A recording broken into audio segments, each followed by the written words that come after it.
फैसलाबाद वालों, मैं आपसे एक बात करना चाहती हूँ और वो ये है कि आज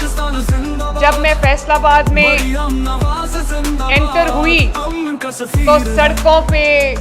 और जिस तरह से रास्तों में मेरा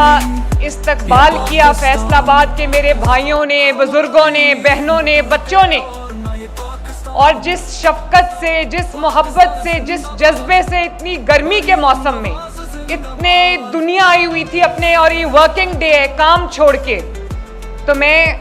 स्पेशली जहाँ पे मेरा हेलीकॉप्टर लैंड किया ज़रई यूनिवर्सिटी, वहाँ के स्टूडेंट्स ने, लड़कों ने, लड़कियों ने, बच्चियों की बड़ी तादाद ने जिस तरह, जिस मोहब्बत से मेरा इस्तकबाल किया, मैं फैसलाबाद एग्रीकल्चर यूनिवर्सिटी के तलबा को अपनी तरफ से